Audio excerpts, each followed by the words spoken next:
In the 2009 AFL draft, Richmond walked to the podium with pick 3 and changed football forever. They called out the name Dustin Martin, a powerful, tattooed midfielder from Bendigo who would go on to become one of the greatest finals players the game has ever seen. 3 premierships, 3 Norm Smiths, a Brownlow medal, and a resume that's basically football folklore. But here's the twist. 2 other names were called out before Dusty. 2 highly rated midfielders who on draft night were seen as safer, smarter picks. Pick 1, Tom Scully, Melbourne. Pick 2, Jack Trengove, Melbourne. Pick 3, Dustin Martin, Richmond. Today, we're asking the question: What happened to the two AFL players drafted before Dustin Martin? And did Melbourne massively stuff this one up? To understand why Melbourne took Tom Scully and Jack Trengove instead of Dustin Martin, you've got to go back to where the club was in 2009. Melbourne had just come off another horror season, bottom of the ladder, drowning in talk of tanking and rebuilds. They were desperate, absolutely desperate, for elite young midfielders and leadership. Thanks to the rules at the time, the Demons hit the jackpot. Picks 1 and 2 in the national draft. The 2009 pool was strong. You had Dustin Martin and a future Brownlow medalist Nat Fyfe and a bunch of high-end talent, but the consensus at the top was pretty clear. Tom Scully, the running machine from Dandenong, who had dominated junior footy and made back-to-back under-18 All-Australian teams in 2008 and 2009. Jack Trengove, classy South Australian midfielder, MVP for South Australia at the Under-18 Championships and named All-Australian as the Ruck Rover. Both were seen as future leaders, professional, safe picks. Dustin Martin.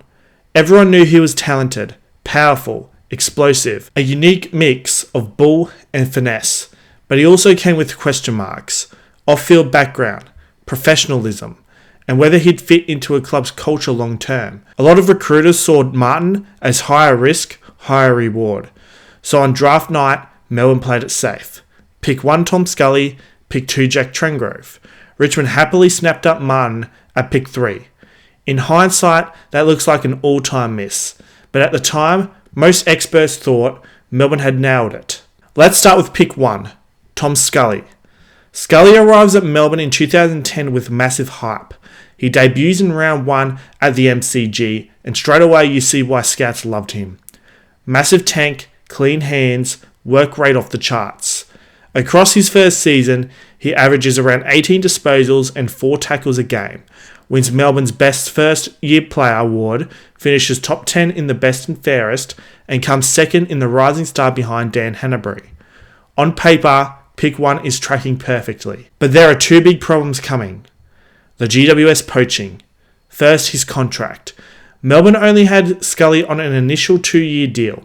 As that contract wound down, the brand new expansion club, Greater Western Sydney, was circling, cashed up and aggressive.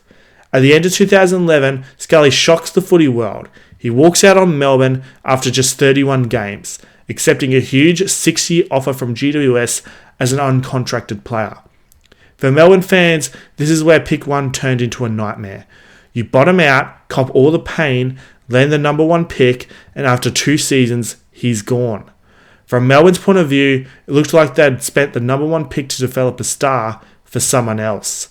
Scully at GWS, from bust to elite wingman.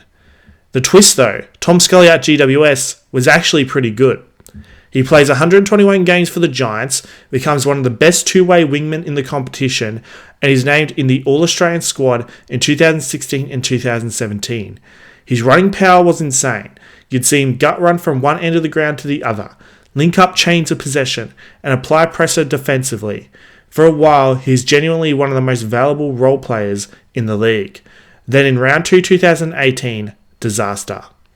Scully suffers a horrific ankle injury that threatens his career.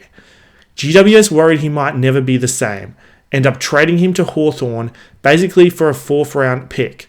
One of the biggest, if he comes good, this is a steal trades we've seen. At Hawthorn, he actually does get back on the park. He plays 35 games for the Hawks across 2019 and 2020, but the shortened quarters of the COVID season and the toll of the injury mean he never recaptures his absolute best. He retires in early 2021 with 187 games and 89 goals. So was Scully a bust? Here's the thing. Tom Scully wasn't a terrible player. At his peak, he was a high-level wingman and a crucial part of a finals quality side. But from Melbourne's perspective, it's brutal. They invested pick 1, got 2 seasons, 31 games, lost him for nothing, watched him become a key player for someone else, while Richmond with pick 3 get a once-in-a-generation superstar who plays for his whole career and delivers 3 flags. That's the first part of Melbourne's mistake. Not just who they picked, but how badly they managed that pick. Now to pick 2, Jack Trengove. If Scully was the running machine, Trengrove was the smart, composed, all-around midfielder. He came out of South Australia with huge raps. MVP for his state at the Under-18 Championships, All-Australian honours, and a reputation as a natural leader. He debuts in Round 1 2010, also at the MCG, 23 disposals, named among Melbourne's best. A few weeks later, he earns a Rising Star nomination after a 24 disposal 2-goal game. From 2010 to 2013, Trengrove is a very solid young midfielder. 79 games out of a possible 88 in his first 4 seasons. Career best numbers in 2011, including a 29 disposal game in Gold Coast's first ever match and 3 goals in a win over Richmond. So where did it go wrong? In 2012, Melbourne made a huge call. They appoint 20-year-old Jack Trengove as co-captain alongside Jack Grimes. At 20 years and just over 200 days, he becomes the youngest club captain in VFL/AFL history. On a good list surrounded by stability, that might have been a great long-term move.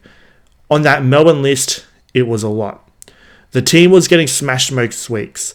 The club was under siege in the media. Internally, they were going through coaches, cultural overhauls, and the fallout of the tanking investigation. Trengrove himself later kept quiet, but former coach Paul Roos had publicly said that making him captain so young actually stalled his development and was a poor decision. Then came the injury that changed everything. In 2014, after just 2 games, Trengrove is ruled out with a serious navicular bone injury in his foot. One of the nastiest, most career-threatening injuries you can cop. He misses the rest of 2014 and all of 2015 at AFL level. There's even a proposed trade to, guess who, Richmond, that collapses when medical scans show the bone hasn't healed properly. From 2014 to 2017, he plays just 7 AFL matches for Melbourne. By the time he finally strings together a strong VFL form, the club has moved on. At the end of 2017, Melbourne delist him after 86 games in 8 seasons. Port Adelaide throw him a lifeline as a delisted free agent, but he only adds 3 more AFL games before his top-level career ends at 89 games and 39 goals. With Trengrove, it's important to be fair. He wasn't a bust in terms of talent or attitude. By all reports, he was a quality clubman, elite trainer, and smart football brain. His career was wrecked by 2 things. The captaincy call, putting the weight of a broken club on a 20-year-old's shoulders. The injury curse, something no recruiter can fully predict, but which turned a promising midfielder into one of the great what-if stories of the decade. Again, compare that to Dustin Martin, who from the same draft becomes an all-time great. Over 300 games, over 300 goals, a 3-time premiership player, a 3-time Norm Smith medalist, the only player to ever do it, and a Brownlow medalist, plus multiple All-Australian and Best and Fairest awards. When you stack those resumes side by side, Melbourne's decision looks worse with every passing year. So big question, why did Melbourne with picks 1 and 2 pass on Dustin Martin? Let's break it down. The safe prototype versus the risk. In 2009, clubs loved the ultra-professional, ultra-fit midfield prototype. Scully, elite endurance, team first, polished in interview settings. Trengrove, leadership credentials, great character, did everything right. Martin, on the other hand, was seen as rough around the edges. Recruiters knew about his tough upbringing, and some questioned how he'd handle the step into a professional environment. Melbourne, scarred from cultural issues and constant losing, chose stability and leadership. Richmond took the gamble on generational talent.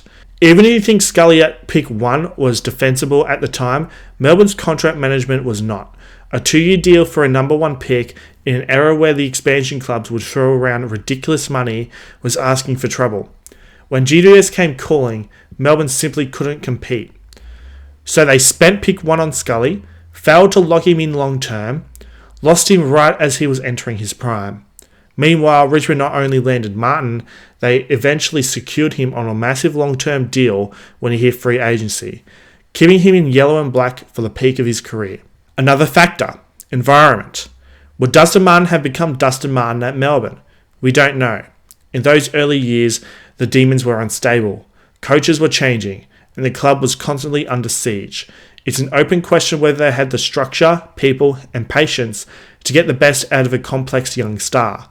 Richmond, after some early bumps, built an environment that let Dusty be himself while still holding him accountable. By the time 2017 rolled around, everything was aligned. Game plan, role, support network, for him to deliver what many call the greatest individual season the game has ever seen. Melbourne in that same era was still climbing out of the mess of the early 2010s. It's easy now to say, how could you not take Dusty at pick 1? But on draft night, most mock drafts had Scully at 1, Trengrove top 3, and Martin somewhere around that range. Analysis today openly note that the 2009 draft is famous not just for Dustin Martin, but for the fact that Melbourne had the first 2 picks and didn't take him. So yes, it's an all-time miss. But it's also a lesson that safe doesn't always mean better, culture fit is complicated, and sometimes the guy with the highest ceiling is worth the risk. Let's answer the question head on. Did Melbourne make a mistake drafting Tom Scully and Jack Trengove before Dustin Martin? On pure outcome, absolutely. Tom Scully, 187 games, high-level wingman at his best, but only 2 seasons at Melbourne before leaving. Jack Trengove, 89 games, former co-captain, career derailed by injury and circumstance. Dustin Martin, 302 games, 338 goals, 3 premierships, 3 Norm Smith medals, a Brownlow medal, multiple All-Australian jumpers, and club best and fairest.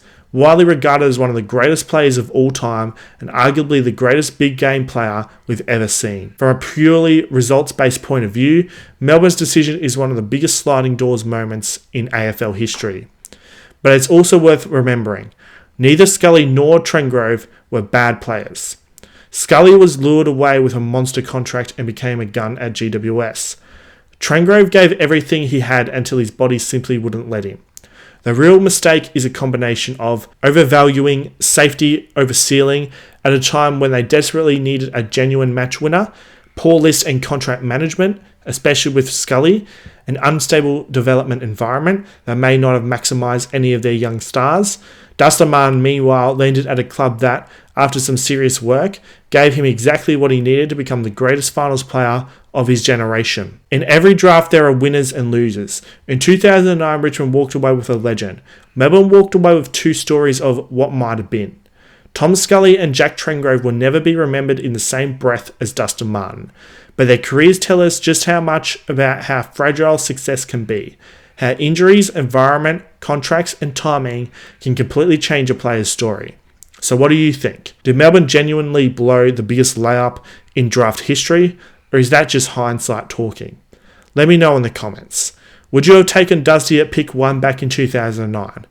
Where do you rank him in the all-time greats list? If you enjoyed this deep dive, hit like, subscribe, and let me know which draft disaster or sliding doors moment you want next. Thanks for watching, and as always, never pass on a generational talent.